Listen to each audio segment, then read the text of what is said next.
16 mars 1927. Par sa conception, Jésus a formé les liens entre son royaume et les créatures. Dans la divine volonté se trouvent les actes universels nécessaires pour implorer sa venue. Je pensais au fiat suprême et à la façon dont ce royaume pourrait venir et être réalisé, et mon aimable Jésus, se manifestant en moi, me dit: Ma fille, je relie à nouveau par ma conception le royaume de ma divine volonté avec la créature. Ma volonté devait exercer un règne absolu pour agir librement dans mon humanité et y étendre son royaume. Ainsi, tout ce que j'ai fait, travaux, prières, respiration, battements de cœur et toutes mes souffrances, tout formait des liens qui unissaient le royaume de mon fiat à la créature. Je représentais le nouvel Adam, qui devait non seulement apporter les remèdes pour sauver les créatures, mais je devais refaire et restaurer ce qu'Adam avait perdu. Il me fallait par conséquent prendre une nature humaine, afin d'enclore en elle ce que la créature avait perdu et pouvait retrouver à travers moi. La justice demandait que la divine volonté ait à sa disposition une nature humaine qui ne lui présente aucune opposition, pour que le royaume de ma volonté puisse à nouveau étendre son règne parmi les créatures. Car si c'est une nature humaine qui avait enlevé à ma volonté son droit de régner, il fallait une autre nature humaine pour lui rendre ce droit. C'est pourquoi ma venue sur terre n'était pas absolument en vue de la rédemption. La raison première était plutôt de former le royaume de ma volonté dans mon humanité, afin de pouvoir la redonner à nouveau à la créature. Sinon, ma venue sur terre aurait été incomplète et indigne de Dieu, sans une restauration de l'ordre originel des choses dans l'œuvre de la création telle qu'elle est sortie de nos mains créatrices, à savoir notre volonté régnant sur toute chose. Pour que les liens que mon humanité avait formés avec mon royaume soient valides et qu'ils aient la vie et la connaissance, il me fallait choisir une créature à qui donner la fonction spéciale de faire connaître ce royaume de ma volonté. Lié par les liens que ma volonté avait formés avec mon humanité, je lui donnais la force de transmettre ces liens de mon règne aux autres créatures. Je suis par conséquent dans le tréfonds de ton âme pour maintenir la vie du fiat suprême, afin de nouer ces liens et d'étendre son règne. Je t'en parle beaucoup, ce que je n'ai fait pour aucune autre personne jusqu'à maintenant. Par conséquent, sois attentive, car il s'agit de quelque chose de très grand, c'est-à-dire la restauration de l'ordre de la création entre le Créateur et la créature. Il fallait également commencer par choisir une créature qui vivrait dans le divin fiat, pour recevoir d'elle des actes universels, car ma volonté est universelle. Elle est partout, et il n'est pas de créature qui ne reçoive sa vie. L'homme, en se soustrayant à ma volonté, a rejeté un bien universel. Il a perdu la gloire, l'adoration et l'amour universel de Dieu. Pour pouvoir retrouver ce royaume et ses bienfaits universels, il faut premièrement, de droit, qu'une créature vivant dans ce fiat communique cet acte universel aux autres créatures. Et quand cette créature aime, adore, rend gloire et prie avec cette volonté, elle fait naître un amour, une adoration et une gloire universelle pour toutes les créatures. Sa prière se diffuse comme si toutes les autres créatures priaient. Elle prie d'une manière universelle pour que le royaume du divin fiat vienne s'établir parmi les créatures. Lorsqu'un bien est universel, il faut pour l'obtenir des actes universels, et ceci ne se trouve que dans ma volonté. En aimant dans ma volonté, ton amour s'étend partout, et ma volonté ressent partout ton amour.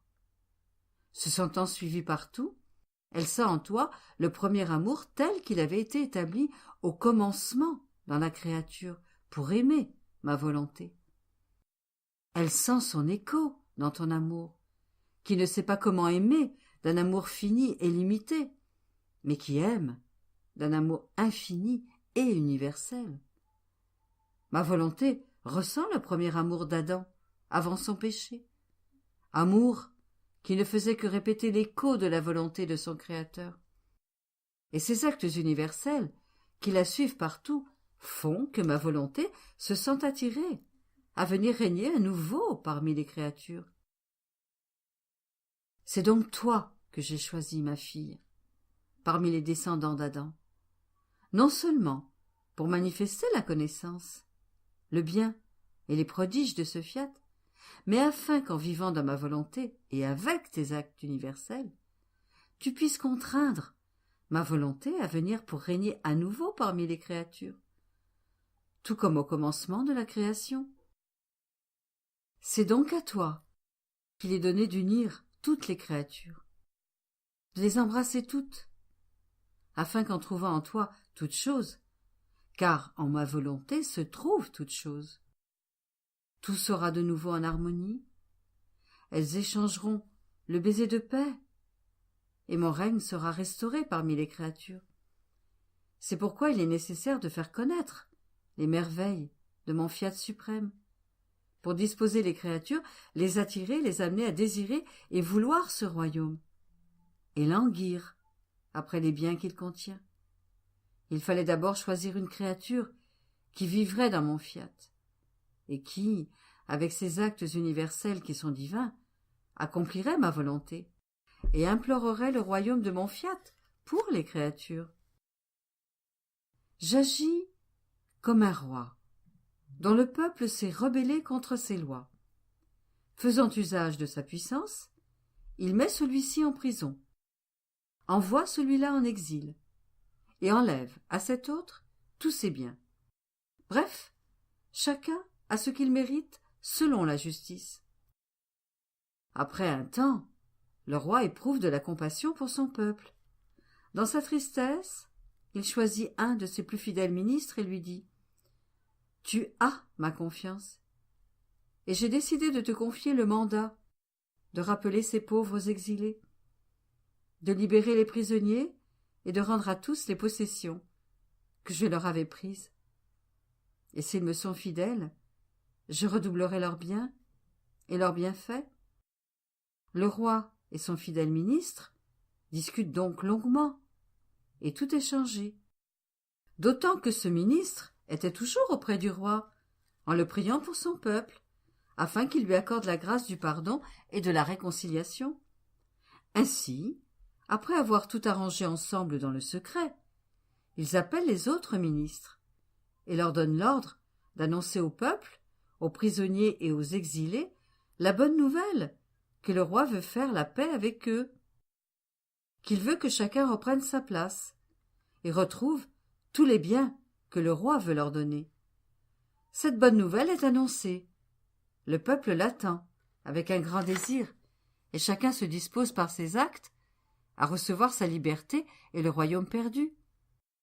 Et pendant qu'il répand cette bonne nouvelle, le fidèle ministre est toujours en contact avec le roi, le pressant par d'incessantes prières afin que le peuple reçoive les bienfaits qu'ils ont tous deux décidé de lui accorder.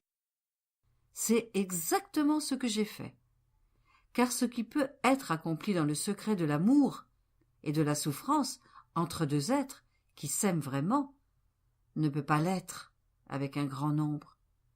Une douleur secrète et l'amour de ton Jésus uni à une âme que je choisis possèdent un tel pouvoir, moi, celui de donner, et elle, de supplier pour obtenir ce qui est nécessaire. Le secret entre toi et moi a permis la maturation des connaissances que je t'ai données sur le royaume de mon divin fiat, et a fait monter jusqu'à lui tes nombreux actes.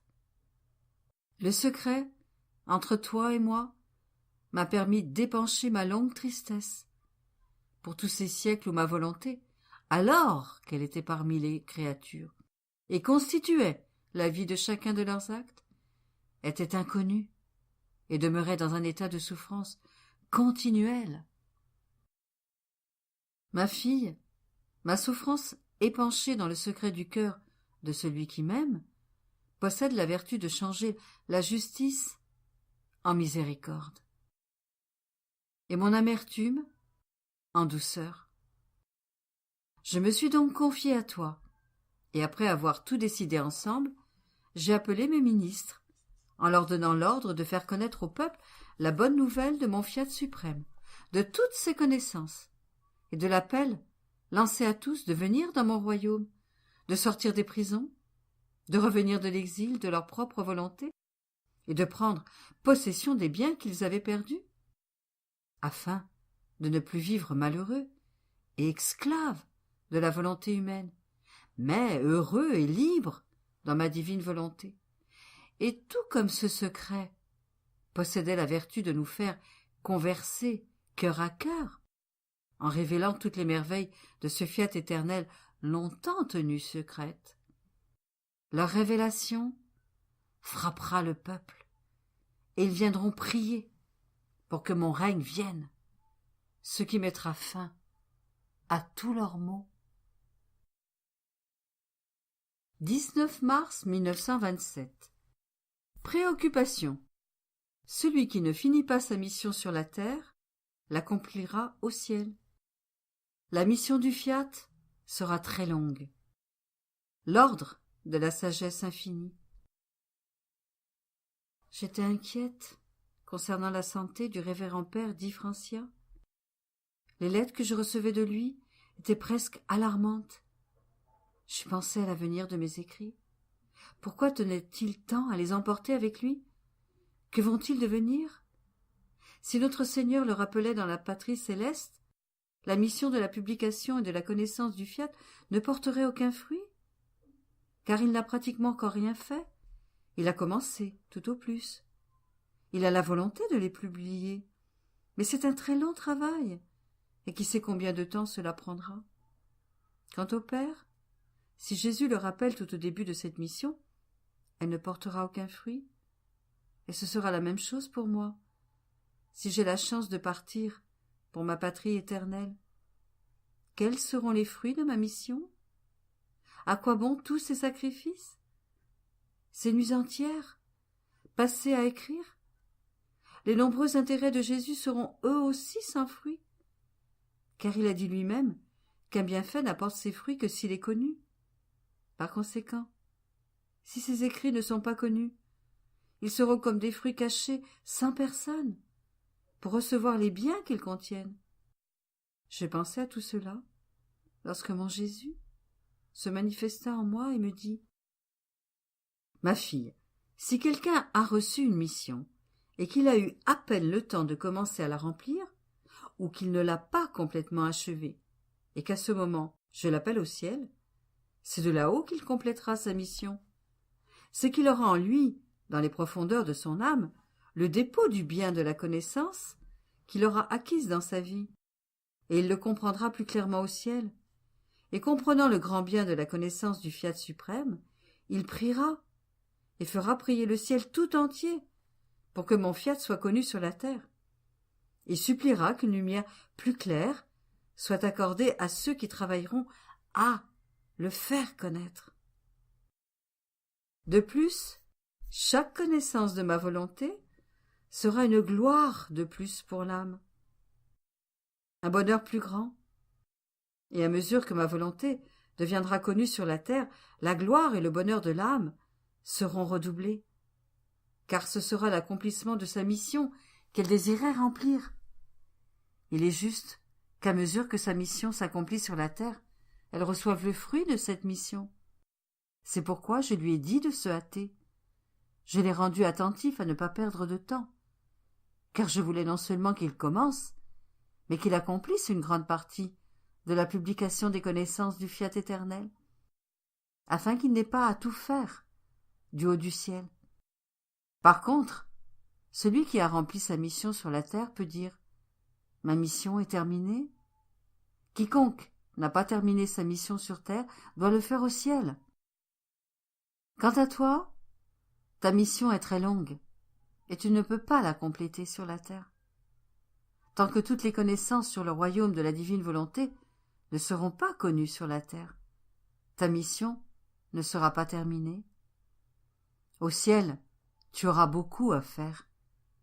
Ma volonté qui t'a fait beaucoup travailler sur la terre pour son règne ne te laissera pas sans rien faire au ciel, et travaillera avec toi. Elle te tiendra toujours compagnie. Tu ne feras donc rien d'autre que d'aller et venir entre le ciel et la terre, afin d'aider à établir mon règne avec décorum, honneur et gloire. Ce sera pour toi une grande satisfaction, un grand honneur et une haute gloire de voir que ta petitesse, unie à ma volonté, a transporté le ciel sur la terre et la terre au ciel. Tu ne pourrais recevoir un plus grand bonheur. Bien plus, tu verras la gloire de ton Créateur accomplie par sa créature, l'ordre rétabli, toute la création dans sa pleine splendeur, et l'homme, notre trésor, à sa place d'honneur. Quelle ne sera pas l'immensité de notre satisfaction, de notre joie et de notre bonheur, à tous deux, en voyant réaliser le dessein de la création. Nous te donnerons alors le titre de rédemptrice de notre volonté, en te constituant mère de tous les enfants de notre fiat. N'en seras-tu pas heureuse? Après quoi, je suivais les actes dans la divine volonté et, ne trouvant pas mon doux Jésus, je me disais qu'il ne m'aimait plus comme autrefois, car il semblait alors ne pas pouvoir se passer de moi.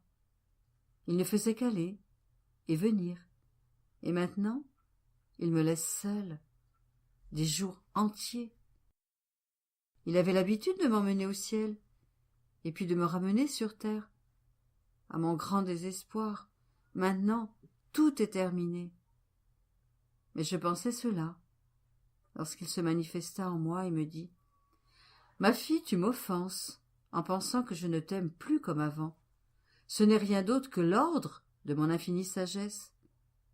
Tu dois également savoir que mon inséparable mère, dans ses premières années, était plus souvent au ciel que sur la terre, car elle devait recevoir de nous des mères de grâce, d'amour et de lumière, afin de former en elle le ciel où le Verbe éternel serait conçu et établirait sa demeure.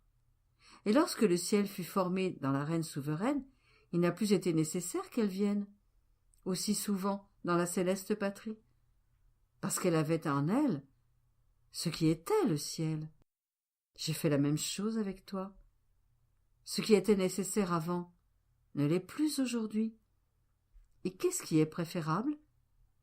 Me posséder dans les profondeurs de ton âme, sous le beau ciel de ma volonté formée en toi, ou visiter souvent la céleste patrie? Je crois qu'il est mieux d'en avoir la possession. Par conséquent, ce que j'ai fait en toi, durant de nombreuses années, n'était rien d'autre que former mon ciel en toi. Après l'avoir formé, il est juste que j'en profite et que tu te réjouisses avec moi d'avoir le ciel que Jésus a établi dans ton âme. 22 mars 1927. Louisa cherche partout Jésus. Celui qui vit dans la divine volonté vit dans l'écho de la voix de Jésus. Les effets du soleil de la divine volonté lorsqu'il se lève dans l'âme.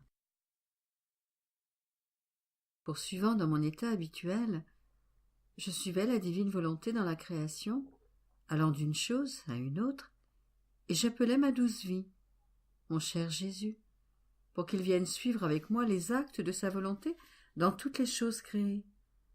Ne le voyant pas, je sentais le clou de sa privation me transpercer, et dans ma douleur je lui dis « Mon Jésus, je ne sais pas quoi faire pour te trouver.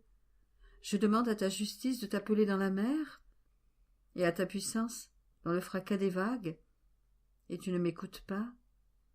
Je le demande à la lumière du soleil et à l'intensité de sa chaleur, qui symbolise ton amour. Et tu ne viens pas. Je dis à l'immensité de tes œuvres, dans l'immensité de la voûte des cieux, de t'appeler, et c'est en vain. Que puis-je faire pour te trouver?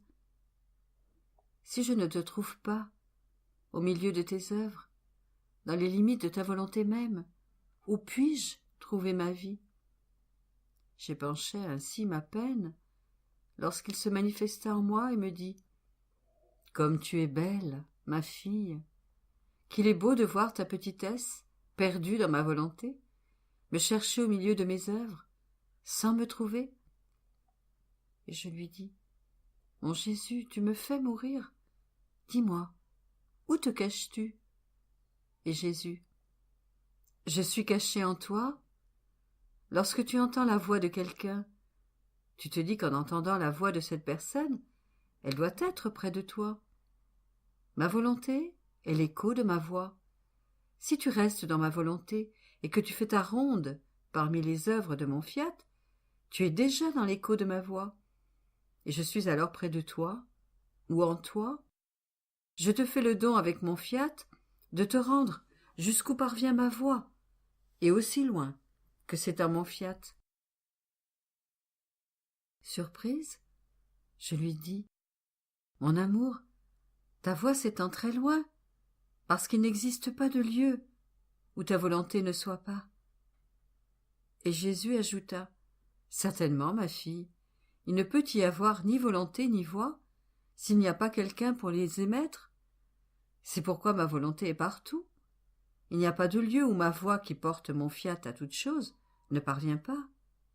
Par conséquent, si tu te trouves dans ma volonté, au milieu de mes œuvres, tu peux être sûr que ton Jésus est avec toi. » Je pensais, après cela, au grand bien que la divine volonté nous apporte, et alors que j'étais totalement immergé en elle, mon doux Jésus ajouta « Ma fille, lorsque le soleil se lève, il chasse l'obscurité et fait apparaître la lumière. L'humidité de la nuit qui a recouvert les plantes les a alourdies et abattues. Au lever du soleil, cette rosée nocturne est changée en perles qui décorent toute chose, les plantes, les fleurs et toute la nature. Sa grandeur argentée leur redonne joie et beauté et chasse la torpeur de la nuit. Sa lumière enchantée semble aider toute la nature à se revitaliser, à s'embellir et à reprendre vie. La nuit, la mer, les rivières et les sources évoquent la crainte, mais le soleil vient montrer la diversité et la vivacité de leurs couleurs. De la même manière, lorsque ma volonté se lève, tous les actes humains sont revêtus de lumière. Ils viennent prendre leur place d'honneur dans ma volonté. Chacun d'eux prend une beauté distincte et la brillance des couleurs divines, de telle sorte que l'âme en demeure transfigurée et recouverte d'une indescriptible beauté. Lorsque se lève le soleil de ma volonté, il disperse tous les maux de l'âme, il chasse la torpeur que les passions avaient produite. Devant la lumière du divin fiat, ces passions elles-mêmes se nourrissent de cette lumière et aspirent à se convertir en vertu pour rendre hommage à mon éternelle volonté. Lorsque ma volonté se lève, tout devient joyeux. Les peines sont comme la mer, la nuit qui instille la peur. Si ma volonté se lève, elle chasse la nuit de la volonté humaine, chasse toutes les peurs et forme dans ses peines une fondation d'or dans l'âme. Elle revêt de sa lumière les larmes amères de ses peines et les cristallise en une mer de douceur, de manière à former un horizon admirable et enchanteur.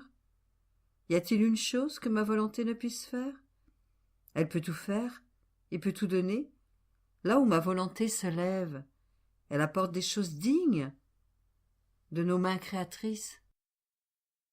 26 mars 1927. Celui qui possède la divine volonté en rappelle tous les actes. la vie divine se lève dans la créature chaque fois qu'elle accomplit ses actes dans la divine volonté. Celui qui ne fait pas la divine volonté est le chapardeur de la création. Je me disais, lorsque je fais ma ronde dans la suprême volonté, en suivant tous ces actes dans la création et la rédemption, j'ai l'impression que tout me parle. Chaque chose a quelque chose à dire sur cette admirable volonté. Par contre, lorsque je suis préoccupé par d'autres choses, tout est silence. On dirait qu'elles n'ont alors rien à dire. Mais, tandis que je pensais cela, le soleil pénétra dans ma petite chambre, et sa lumière tombait sur mon lit. Je me suis senti revêtu de cette lumière et de cette chaleur. Puis, une lumière sortit de moi, et plongeant dans la lumière du soleil, les deux s'embrassèrent. J'étais surprise, et mon doux Jésus me dit « Ma fille, comme elle est belle, ma divine volonté, dédoublée en toi et dans le soleil. Lorsqu'elle réside en toi et s'unit amoureusement avec ses œuvres, elle se réjouit, elle s'immerge dans les actes qu'elle exerce dans les choses créées. La lumière de l'âme et la lumière de ma volonté s'embrassent, et l'une d'elles demeure, tandis que l'autre retourne triomphalement d'où elle vient, pour exercer la fonction que ma volonté veut lui confier. Ainsi, l'âme qui possède ma volonté appelle tous ses actes, et lorsqu'ils se rencontrent, ils se reconnaissent immédiatement. C'est pourquoi toutes les choses te parlent lorsque tu fais ta ronde dans la création et la rédemption. Ces actes ne sont rien d'autre que ma volonté qui te parle, car il est juste que l'âme qui possède ma volonté connaisse sa vie. Elle peut sembler divisée et distincte dans tant de choses créées, mais elle n'est pourtant qu'un seul acte. Il est nécessaire que celui qui possède ma volonté prenne conscience de tous les actes de ma volonté, afin d'en former un acte seul et unique. Suivant ensuite les actes que le Fiat suprême avait accomplis dans la rédemption, j'arrivais au moment où mon doux Jésus ressuscitait des morts, et je disais « Mon Jésus, tout comme mon « Je t'aime » t'a suivi dans les limbes pour en revêtir tous les habitants, et que tous ensemble nous t'avons demandé de hâter la venue du royaume du Fiat suprême sur la terre. Je veux également imprimer mon « Je t'aime » sur la tombe de ta résurrection, et tout comme ta divine volonté a fait se lever ton humanité en accomplissement de la rédemption, comme une nouvelle alliance, par quoi tu restaurais le royaume de ta volonté sur la terre. Je veux, avec mes incessants « Je t'aime » qui suivent les actes que tu as accomplis dans ta résurrection, te demander, te prier et t'implorer de faire se lever ta volonté dans les âmes, afin que ton royaume soit établi parmi les créatures. J'étais en train de dire cela, et d'autres choses, lorsque mon Jésus se manifesta en moi et me dit « Ma fille, à chacun des actes accomplis dans ma volonté, l'âme s'élève dans la vie divine. Plus elle en accomplit, plus la vie divine grandit, et c'est ainsi que la gloire de la résurrection est menée à son terme. Sa fondation, sa substance, sa lumière, sa beauté et sa gloire sont formées par les actes accomplis dans ma volonté. Plus ma volonté entre en contact avec l'âme, plus elle peut lui donner, l'embellir et l'agrandir. De fait, quiconque aura toujours vécu dans ma volonté possédera toujours l'acte de mon fiat, qui est toujours nouveau, puisqu'il règne sur tous les actes de la créature. Ainsi, la créature recevra non seulement de Dieu l'acte nouveau et continuel des béatitudes, mais, en vertu de ma volonté qu'elle avait sur la terre, elle possédera le nouvel acte des béatitudes, qui, émanant d'elle-même, revêtira toute la céleste patrie. Par conséquent, l'harmonie sera telle entre le nouvel acte de Dieu et le nouvel acte de la créature qui possédait ma volonté, qu'il formera le plus bel enchantement de ce séjour céleste. Les prodiges de ma volonté sont éternels et toujours nouveaux. Je me disais alors, comment se fait-il qu'Adam, créé en un lieu si élevé, soit tombé si bas après avoir péché? Et mon aimable Jésus se manifesta en moi et me dit, « Ma fille, dans la création, la volonté qui décida de créer toute chose était une. Il était juste que ma volonté ait son règne et le développement de sa vie en chaque chose, puisqu'elle les avait créées. Lorsque l'homme s'est retiré de notre volonté, il n'y avait plus une seule et unique volonté qui régnait sur la terre, mais deux. Comme la volonté humaine est inférieure à la divine volonté, elle s'est privée de tous les biens du fiat suprême, et l'homme, en faisant sa propre volonté, a pris la place de la divine volonté, et ce fut un très grand malheur. D'autant plus que cette volonté humaine avait été créée par la divine volonté pour qu'elle lui appartienne et puisse régner sur elle. Or, en se retirant de notre volonté, l'homme s'est rendu coupable du vol des droits divins, et les choses créées par le fiat cessèrent de lui appartenir.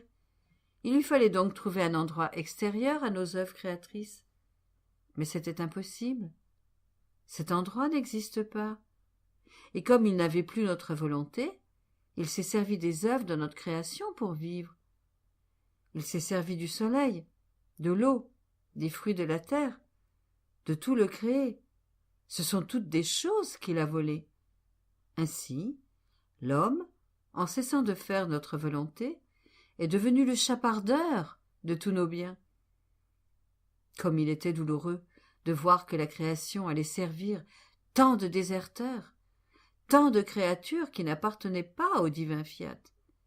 Et notre volonté a perdu autant de place sur la terre que de créatures qui ne devaient pas vivre dans notre royaume, sous le règne de notre volonté. C'est ce qui arrive dans une famille, lorsqu'au lieu d'être sous le commandement du Père, ce sont les enfants qui règnent et font la loi, et ils ne s'entendent même pas entre eux. Les uns commandent ceci et les autres autre chose. Quelle n'est pas la douleur de ce pauvre père en voyant son commandement enlevé par ses enfants? Quelle confusion et quel désordre dans cette famille! C'était même encore plus douloureux, encore, pour mon fiat suprême de voir l'œuvre de ses mains créatrices soustraite à son règne par la créature qui, en faisant sa propre volonté opposée à la sienne, lui enlevait le droit de régner. Ma fille, ne pas faire ma volonté est le mal qui comprend tous les maux et l'effondrement de tous les biens. C'est la destruction du bonheur, de l'ordre, de la paix et la grande perte de mon divin royaume. 31 mars 1927. L'âme qui vit dans ma volonté est son triomphe. Menace de guerre, des hommes de toute race.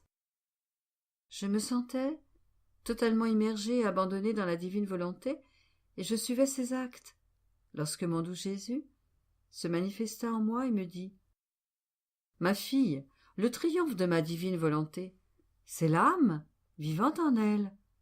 Lorsque l'âme accomplit ses actes en ma volonté, sa vertu se répand sur toute la création, pour y diffuser sa vie divine.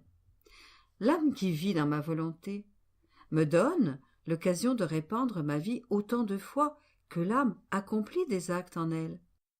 C'est pourquoi non seulement ma volonté triomphe en cette âme, mais elle en reçoit plus d'honneur que de toute la création. En chaque chose créée, Dieu a placé une ombre de sa lumière, une note de son amour, une image de sa puissance, ou une caresse de sa beauté. Chaque chose créée a donc quelque chose appartenant à son Créateur. Mais dans l'âme, qui vit dans le divin fiat, Dieu place tout de lui-même et centralise tout son être en cette âme. En se dédoublant dans cette âme, il remplit la création tout entière, des actes accomplis par l'âme dans sa volonté, afin de recevoir de l'âme amour, gloire et adoration pour chaque chose sortie de ses mains créatrices.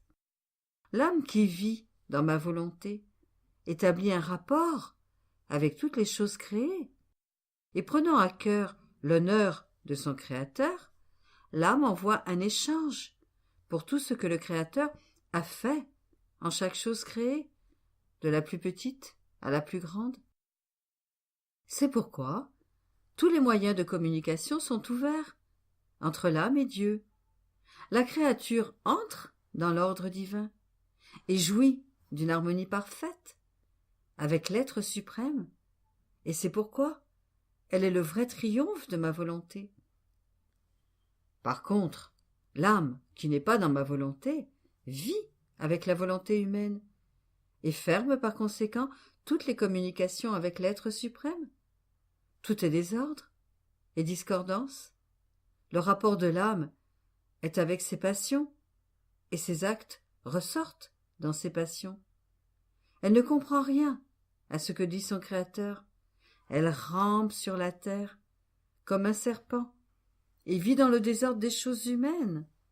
L'âme qui vit dans sa volonté est par conséquent le déshonneur de ma volonté et la défaite du divin fiat dans l'œuvre de la création.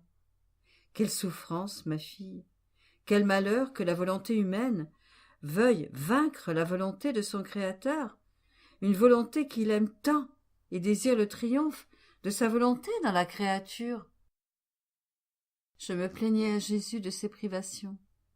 Maintenant, plus que jamais, il me fait subir son absence, durant de longues périodes de temps. Et pourtant, il dit qu'il m'aime. Qui sait s'il ne finira pas par me quitter pour de bon? Mais je pensais cela lorsque mon doux Jésus se manifesta en moi et m'entoura de sa lumière.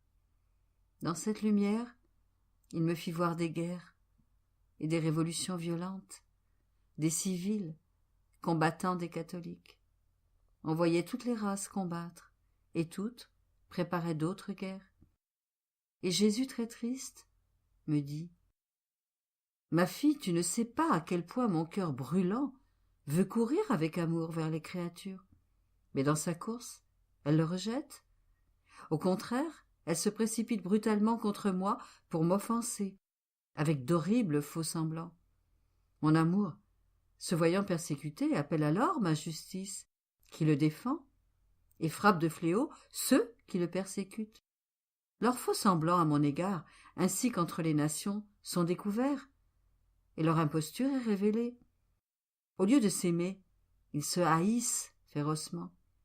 Ce siècle peut être appelé le siècle du plus grand mensonge, en ce qui concerne toutes les classes sociales. Et par conséquent, elles ne s'entendront jamais. Elles font semblant de se mettre d'accord, mais en réalité, elles préparent de nouvelles guerres. Les faux-semblants n'ont jamais engendré un vrai bien, que ce soit en matière civile ou religieuse. Il y a tout au plus une ombre de bien qui disparaît.